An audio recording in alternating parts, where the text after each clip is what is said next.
Rise and shine. It's the wake up show, where every sunrise is a call to action. Powered by the Illinois State Black Chamber of Commerce, we are the champions of change, advocating for diversity, equity, inclusion, and accessibility in the world of corporate and government contracting. It's not just a show, it's a movement. So get ready for another dynamic journey as we wake up the world to a new era of opportunities and empowerment. Ladies and gentlemen, President Larry Ives. Hey, welcome to the Wake Up Show, Chicago. This is Larry Ivory, the President and CEO of the Illinois State Black Chamber of Commerce, and we are excited to be with you on this beautiful Saturday morning. It's going to be a great time. And let me do first thing first. Let me introduce our incredible co-host, and we'll start first with none other than MC. MC, talk to us, man. Good morning, Larry Ivory and Mr. LM. I am excited about today. This is MC Pearson from 25 Mike Printing. And you know what? We're going to crack this thing open on the day. We got Lobby Day coming up. And this is it. The stage is set. And so we're gonna crack that open on the day. Hey, So I'm excited, Prez. absolutely. Lord Mike, say something to us, man.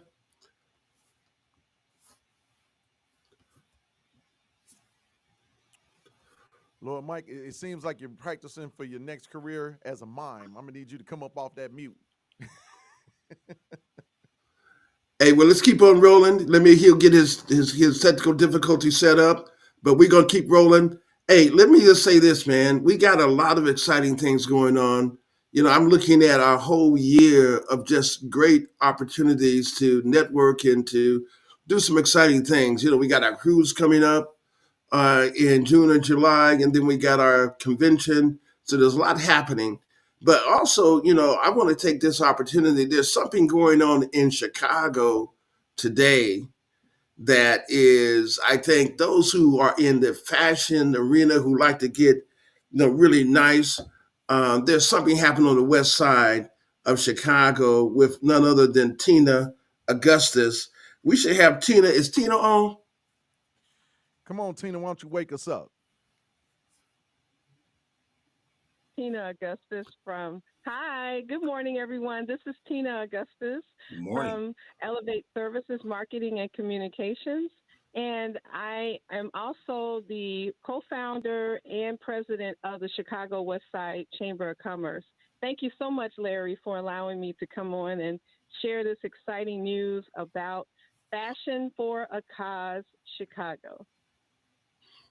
And Okay, so we're okay. going to be hosting, a major fashion show this evening at the K-Ron Center. Is located at 5620 West Chicago, not West Washington Boulevard on the west side of Chicago. And one exciting thing about the fashion show is Bernie Martin, and everyone knows Bernie Martin. He's an international fashion designer. He has lended us the Midwest Fashion Week Chicago. That's a Yeah, beautiful city too, the K-Ron Center. yeah, Tina, Bernie Martin throws it down, and I'm excited because I'm coming to Chicago to be a part of this incredible event. Give us a little more. What time does the event start? And what else do we need to know about coming and participating, Tina, in this event and this great fashion show? Particularly, how fresh do we need to Well, be? it starts at 5 o'clock. The doors will open for our VIP dinner, and those tickets for the VIP dinner they're $150. But we do have tickets that starts at $35, where the audience will sit in the auditorium. It's a beautiful $1 million renovated theater. That's the K-Ron Center. And we're really excited tonight. So there's going to be great fashion. Even boutiques are participating in the fashion show. Tina, it sounds like this is going to be a great time and a great opportunity for people to come out and really enjoy something really incredible. And again, I just emphasize Bernie Martin is an international player in the fashion arena. Yes, He he puts on is. the most incredible fashion show throughout the country, and he's going to be rocking with you. And he is a He member of does. the chamber at the same time. Yes, he is. We're really excited and very appreciative of Bernie. He's done fashion shows in Paris, in Africa, in Ghana. He's done it in quite a few places, including, like you mentioned, in the U.S. Super. Well, Ted, hey, we look forward to seeing you and being there Thank with you you. and enjoying this incredible day. And I'm gonna get nice and fresh and put my best suit on. I thought about putting my tux on, but I thought that Oh might be a yeah, oh little bit of yeah. overkill. No, it actually is not. People are going to be dressing from anywhere from to Z. They're going to come in jeans. They're going to come in tuxedos. So when you come into a fashion show, people love to dress. So no, it's definitely not overkill. But I do want to share how people can get their tickets. If you go to eventbrite.com and you um, search Fashion for a Cause Chicago, the site will come right up and you can purchase your tickets. All right, so y'all go ahead and go there, and we're gonna catch you guys right after the break. Awesome.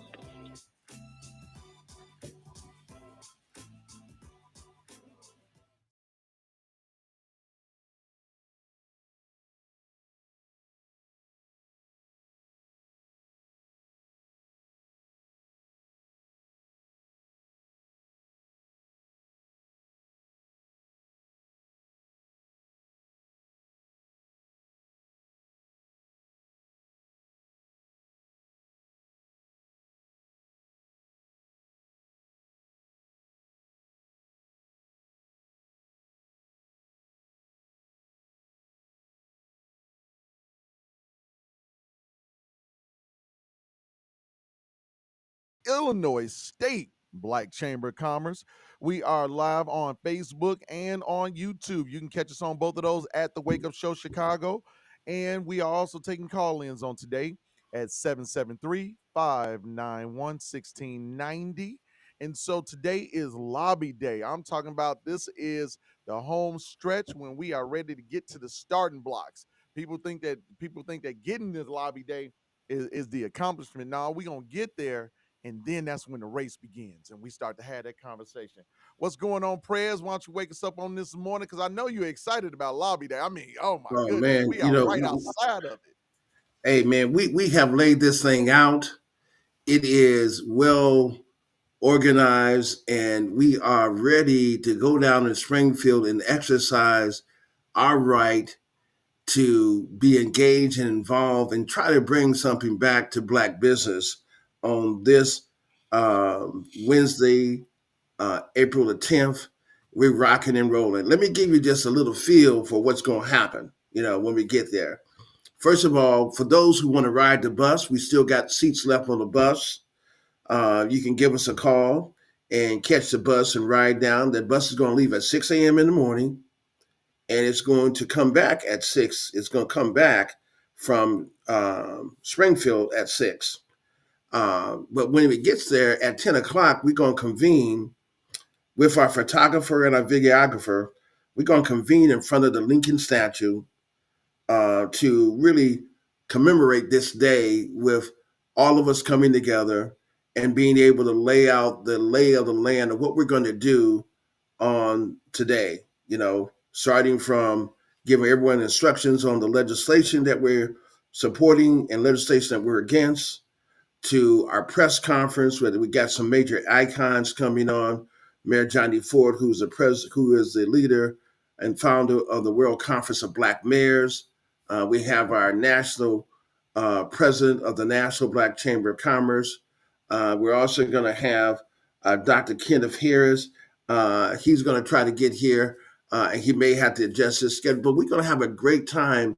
And we invited also some other very powerful legislators to be a part of the press conference to talk about the attack on diversity, equity, inclusion, and hear what we have to say about what our response is and what we need to do as a race of people to protect ourselves.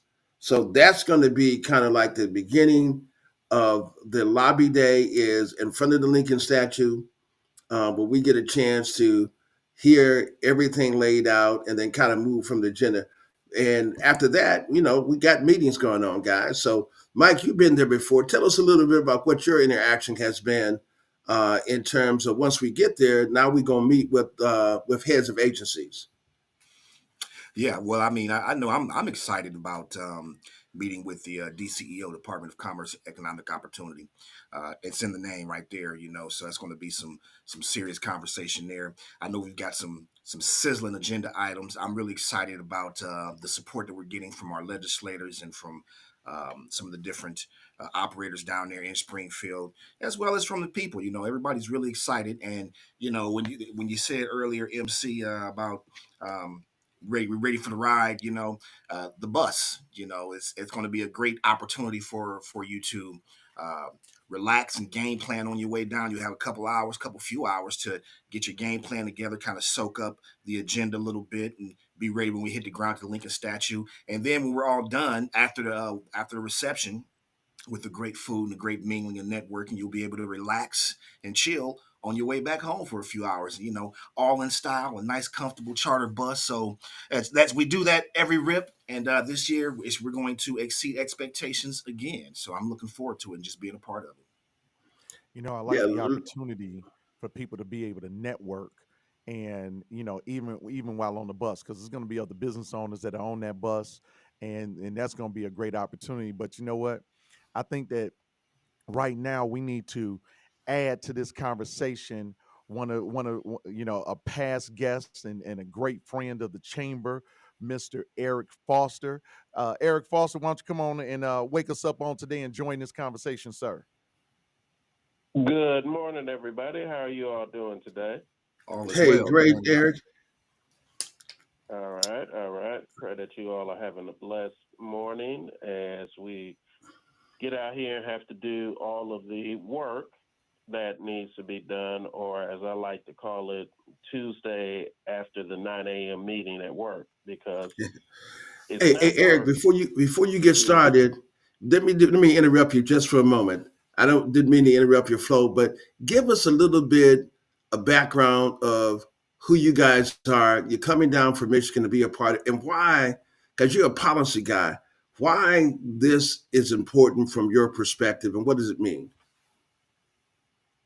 So, thank you, Larry, for that. So, I'm with Banks and Company, and we are an African American public affairs firm, and been a member of the chamber for a number of years now, and also a previous business owner and worked for the Bartech Group and the Wellness Plan, which were two of the largest the Wellness Plan health maintenance organizations in the country that was African American run and created, and the Bartech Group, one of the largest human resource solution companies, African American led and created. So being in the space of being in quasi corporate black companies, well, not quasi, they were corporate black companies, and then small business black companies, and running them myself, the struggle is real with respect to the barriers we have to go through to get to a level playing field. And so, and to that point, and why this is personal for me is until we all get to a level of restorative economic parity and equity and equality, we will have to have programming that create the opportunities and mandate the need for this. And so this is part of the work that we do as a company, but then separately, myself and my colleagues here and some of our other colleagues, we started a super PAC, The Future Today and Tomorrow, one of the few African American founded and led super PACs, taking advantage of Citizens United and the same thing that our friends in other communities have been doing to play in the political space to help elect candidates. But our focus is electing candidates that are supportive of issues of communities of color candidates that come from communities of color, African American and others, and will codify in statutory law and through appropriations decisions the work that needs to be done to help continue to open the opportunities and fight back against those who are in their feelings and pearl clutching to try to take away opportunities because they don't feel adequate about themselves as people. And that's not all. That's just some in a certain community in America. I've certainly had the pleasure of becoming more acquainted with the power of the PAC, the Political Action Fund, the Political Action Committees, Eric, and it's blessed to be on with you this morning too, brother. How successful how long have you guys had the PAC up, and how successful have you been with it thus far? So we just started it in this month. I mean, we just started it in December of 2023, and so it's new. And we're going through growing pains because when you're new, creating the communications, identifying potential donors that have like-minded interests to support issues on environmental justice and climate action, or supporting candidates of color, be it African American, Arab American, Hispanic American, et cetera, or women's rights and other issues, it takes time to build those relationships. So it's a little slow going, but our team is committed to raising the dollars to build the narrative for these candidates so we can move forward. And and then also, in addition to that, we also do, as a separate adjunct but affiliated, Let's Talk Roundtable series, where we're bringing together stakeholders from different communities to discuss issues. We just did one on women, leadership, and rights. We've done one on health, wellness, and trauma.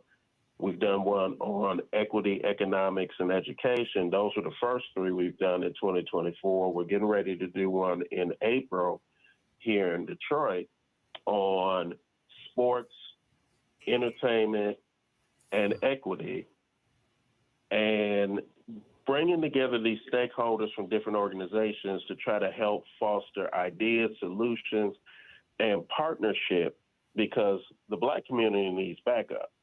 Yeah, as we're absolutely. in these fights, we need backup, and our backup comes from other communities of color and the Jewish American community, who all have experienced America putting its boot to their behind, to use a to put it nicely. metaphor, and have barriers and still deal with obstructions to their movement and progress as communities.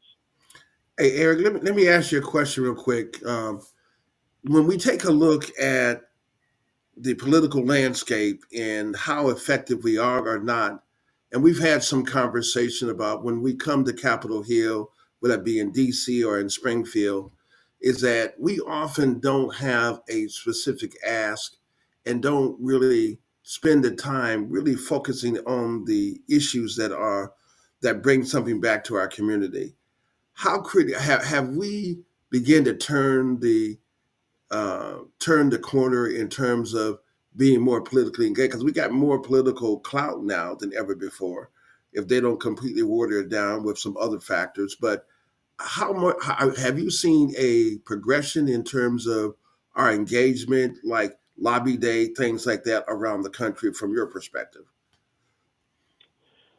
Yes, and still work needs to be done. So, to that point, we are doing more collectively between different organizations like chambers and other advocacy groups that are in the African American community and other diverse communities. And we're coming with more nuanced, rationed, pragmatic solutions to ideas. What we still don't have challenge with is the understanding across the breadth of our stakeholder and leadership community of how government works. And the fact that one election cycle doesn't change things by itself. Taking ideas have to be constructed in a way that fits with that level of government and what that level of government actually can or cannot do.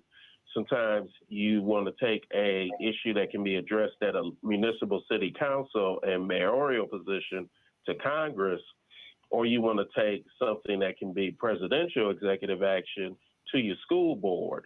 So there's a mismatch that happens. And then also understanding who are the actual allies that we elect and not getting in our own feelings about, well, we haven't gotten what we think needs to happen immediately, sometimes just because the bill was entitled we're going to specifically help the African American community right now Act of 2024, but it's embedded in bills like the Inflation Reduction Act. It's embedded in bills like the Infrastructure Investment and Jobs Act. I like that. It is embedded in these other programs where we then have to take proactive steps to pull in the dollars. That's why we had to strengthen the Black Mayors Initiative with you, Larry, and the Chamber to help Black mayors pull those resources that are available for their community, because it's there, but it takes work to pull it out. It's not going to be just somebody showing up on your doorstep like a stork with a baby. You got to put the work in. Absolutely. Hey, Eric, hold on there. We're going to bring another guest on, but it's time for our commercial break. So we're going to move to commercial break and bring you right back in. MC, yours, man. Thank you for listening to the Wake Up Show Chicago. We're going to catch you after the break. But while we're on break, we want you to go ahead and like and share this on your social media because other people need to hear this great conversation. We'll be right back with you.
We are back and ready to continue to rock and roll. MC, we have another guest coming on in just a moment here, if I'm not mistaken.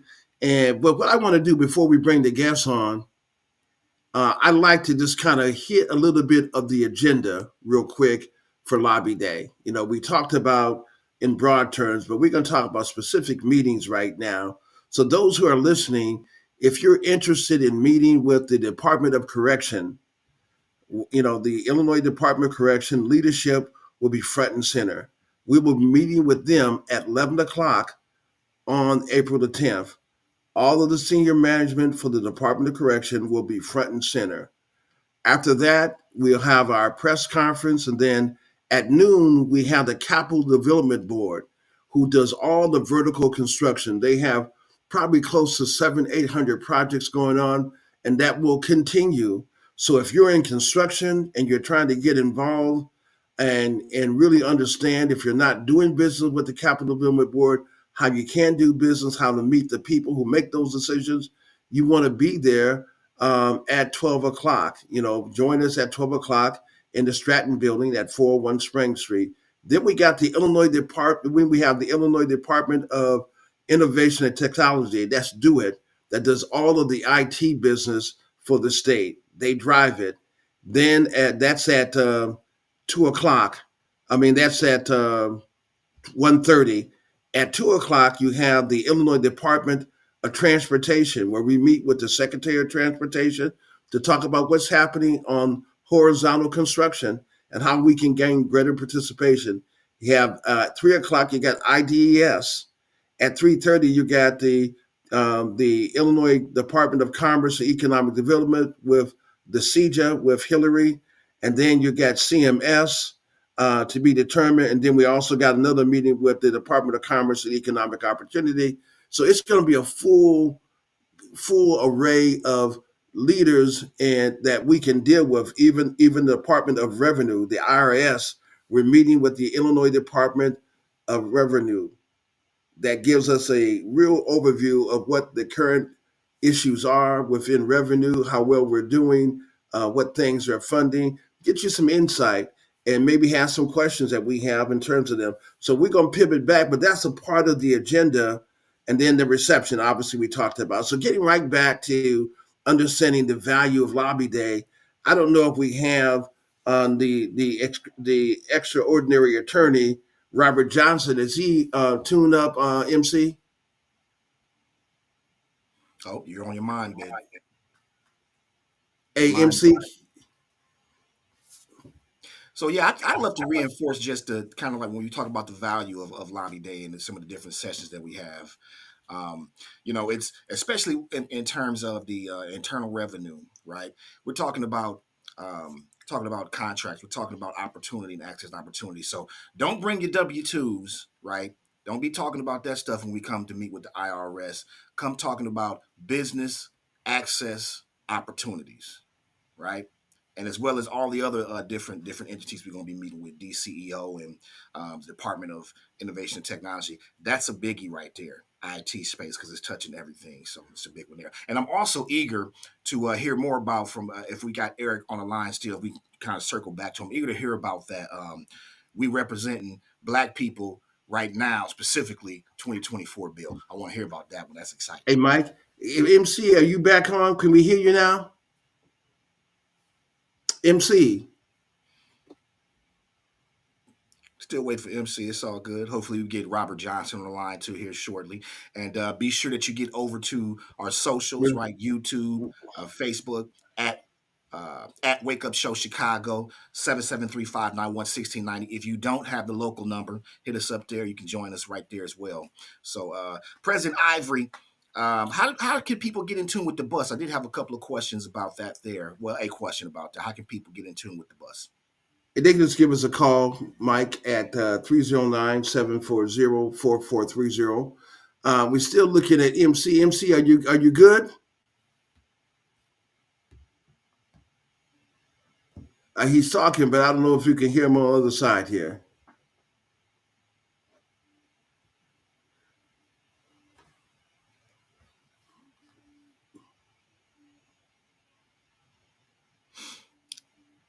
Any secrets you can share with us about this major, huge press conference that will be in the Blue Room at 11:15? President Ivory. Yeah, I think we're talking MC here and trying to make sure that we don't over talk each other in terms of the small technical difficulties that we're having. But yeah, Mike, the press conference is really going to be about us telling our pushback as it relates to the issue of the attack on DEI, and we're going to be real clear about what we want to see happen and our pushback. Right So on. we're still waiting for MC. MC, are you on now? You look like you're still muted.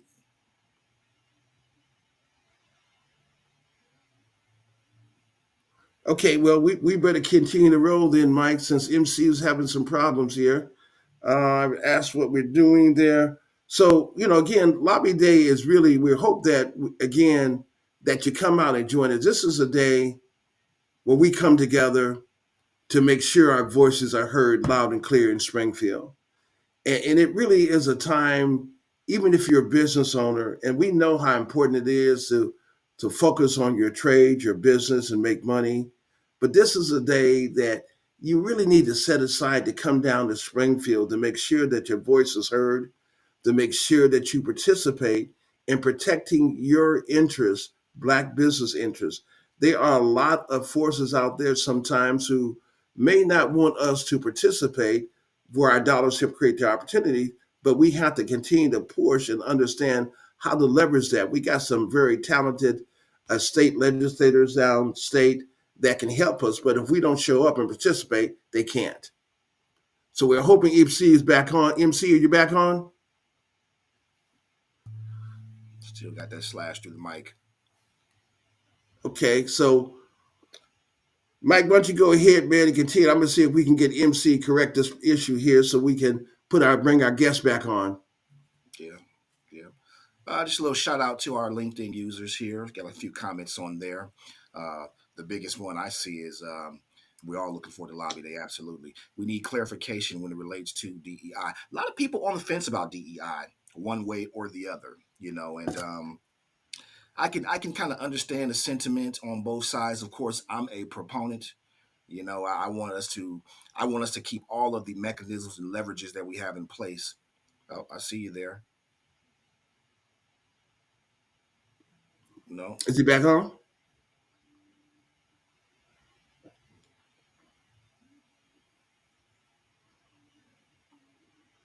So all the mechanisms that we have in place, we got them there for a reason.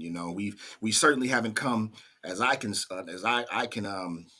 understand it. We haven't come anywhere close to parity, and certainly anything restorative. I love the way that Eric Foster phrased it earlier. That we haven't come close to anything restorative in terms of equity. In this country, let alone in Illinois. So removing those different mechanisms and tools. I don't understand why. Well, I guess I do understand why, but it's just ironic that we would even be there would even be efforts to push back against creating a more level playing field in terms of equity, inclusion, and diversity. So that just kind Well, of blows. what's interesting, Mike, is that when you take a look at other groups who came over here, whether it be Italians or any number of groups, they came over and they were discriminated against in the beginning, but Mm-hmm. they were somehow able to participate and break through. And what they didn't give us an opportunity in the New Deal and the Homestead Act and right down the line, Mm-hmm. we were never included in the in where the benefits were at, to transition. Even in the GI Bill, we were still living in the projects where people were coming home, were coming out of the project. There were also a lot of white people in the projects, Mm-hmm. and they were able to get the GI Bill from work, and then they were able to transition. We didn't have that opportunity, so there were a lot of things that we did not participate in. But unfortunately, we participated in every war. Yeah. We fought in every war they had. We were participants in fighting for American democracy Mm-hmm. and every war. But they did not do the same thing when it came to parity about different legislations that empowered and moved the economy and people forward. So we had some significant challenges there. Yeah. We still hope we'll be able to get MC on the call here because we got guests that I know want to chime in on this subject, and we hope MC can get himself straightened out here. Looks like we have the studio still hot there too. Um, we don't hear you, MC, but could we hear if we have any callers? If we could hear them, that'd be great to kind of put them through. And another MC, other give us a just thumb up. Let me say, MC, can you hear us? Give us a thumb up if you can hear us, MC. He can't. He can't hear us. no, yeah, there it is. We just can't hear him. Yeah, yeah. Yeah. So I don't know. Do we have Robert Johnson on the line? MC, give us a thumb up. It looks like he's interacting with Mr. Johnson right now. We just can't hear him either.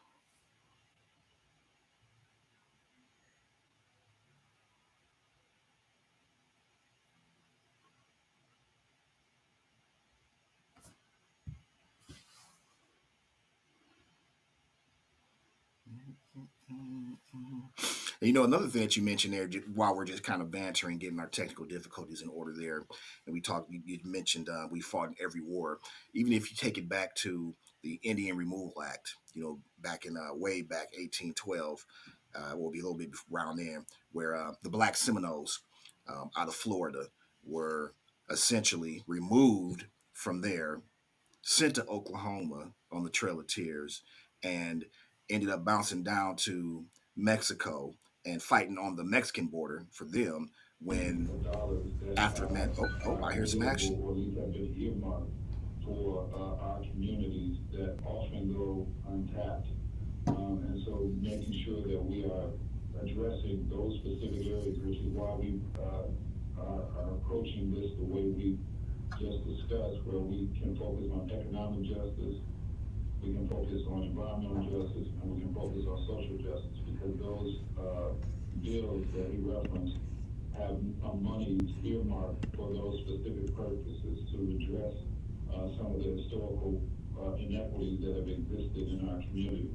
And that's what it really is about. It's about equity. People want to get hung up on what's fair, but fair doesn't always, fair results in the concept of separate and equal, but that, as we've seen historically, is not equitable. So what we're looking for is equity. What is needed to be done to make sure that our communities receive the equity that they so desperately need, not just equity in terms of an equitable principle, but equity in terms of investment as well. You know, about a week or so ago, we had a black business roundtable, and Arnold Crater was on with us, and he said that one of the issues that he finds is that we need some legislation.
and unpack that for those listeners that would be at that position?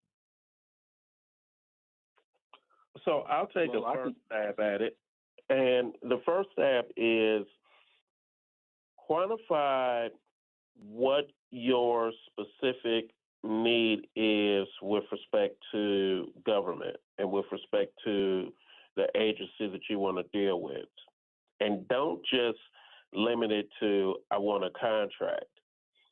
Government affects everything you do as a business owner: taxation, the regulations for how you function and don't function, the workplace and labor rules, insurance.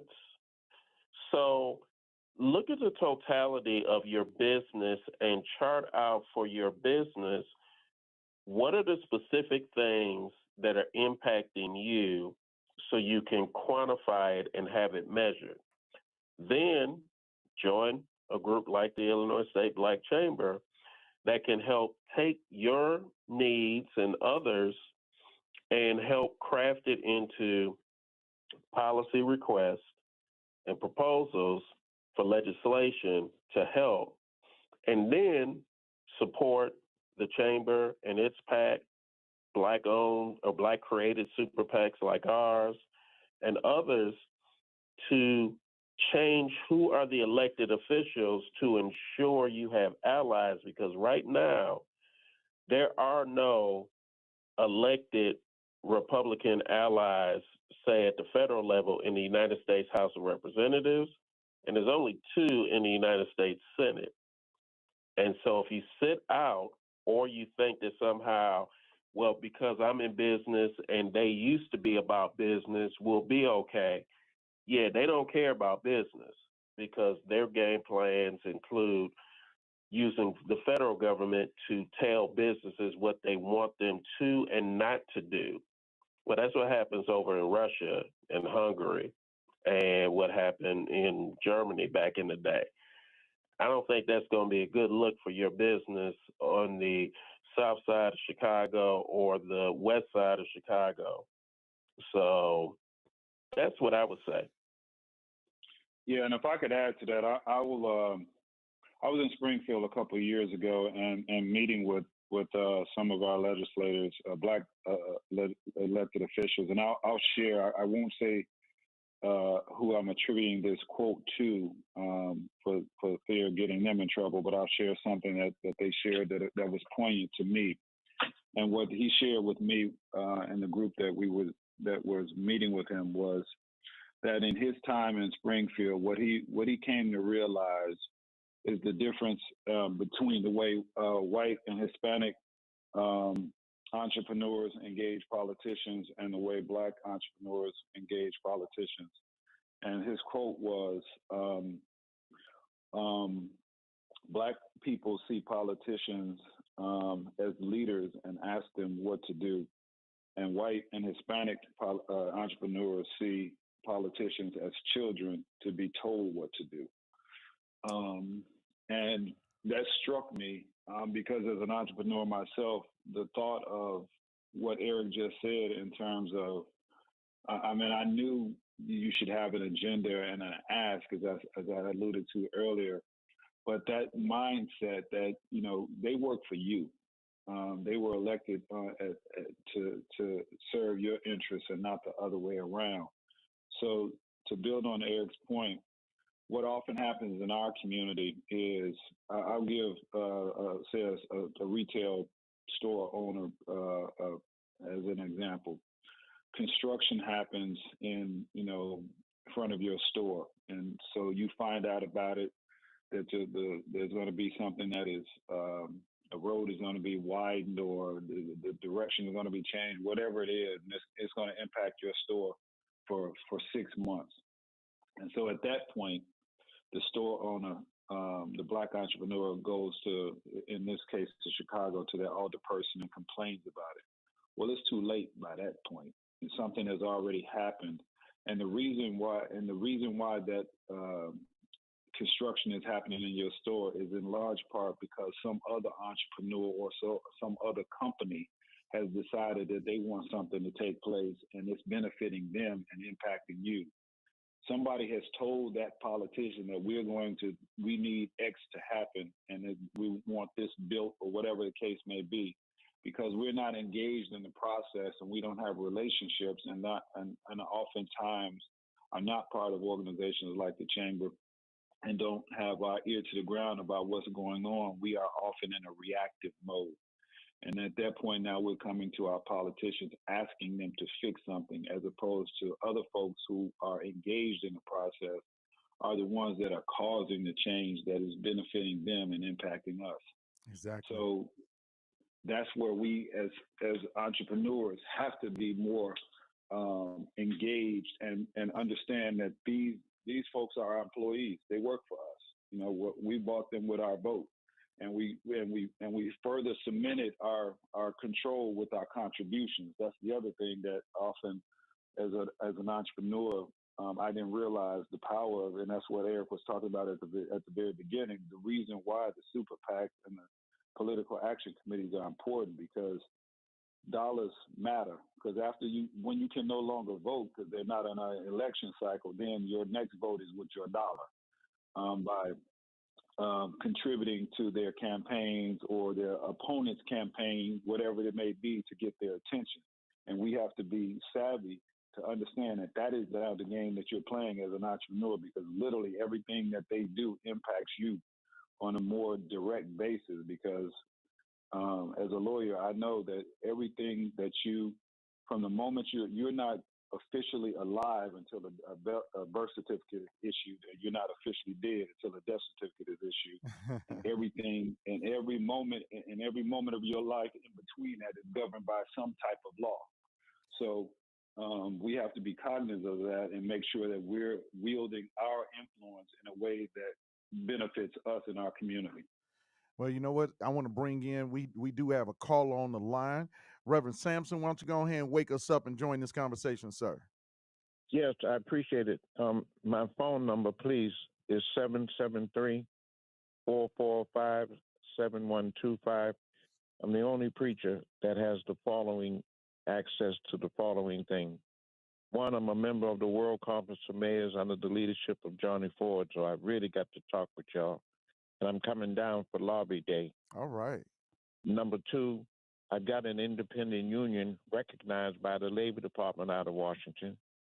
Number three, I'm the only preacher that got a George Washington Carver of Department of Agriculture, where I bring black farmers vegetables up from.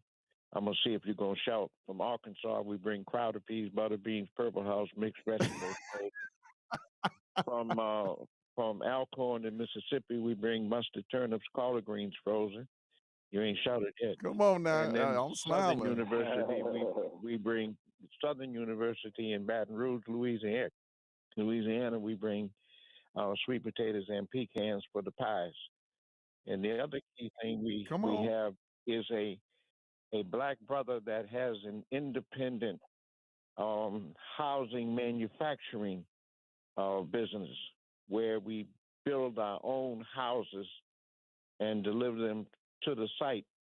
And so I got to be able to talk with y'all, because we're coming down for the Lobby Day, and I like the agenda of the particular places that you're going to meet. And let me give you my email address. Is my name. Hold on, Reverend Sampson. What I'm gonna do is, okay, thank you. I'm sorry, Reverend Sampson, I'm gonna put you on hold, and Miss Bree Okay. is gonna get your information from me. And what I'm gonna do is I'm gonna connect you with our president, Larry Ivory, because I think you're right. We do need to connect before we get down to Lobby Day. But I love what you're talking, and I think on another show we need to unpack some of that and see how it affects how it helps our community. So I want to take one more And call. and wait a minute. And the other last thing is, I'm the only preacher that has what they call, take this down, the Soul Slate Pack, PAC, the Soul Slate Pack.org. All right, Doc. All right, Doc. I do appreciate. You know what? We got 30 more seconds. So you know what, Brother Robert, Brother Eric, you got any final thoughts as we close out today's show on Lobby Day?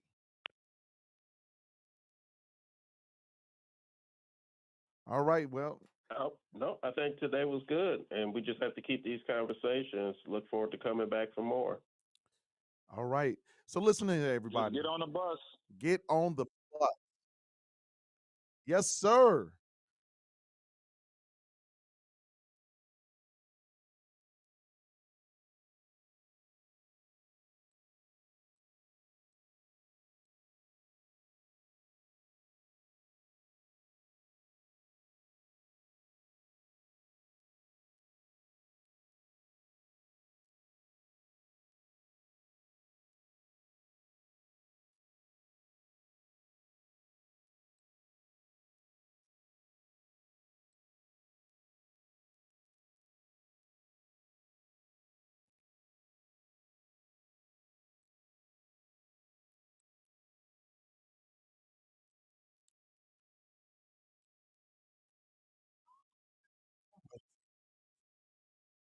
Well, thank you for listening to the Wake Up Show Chicago. Catch the replay. Peace.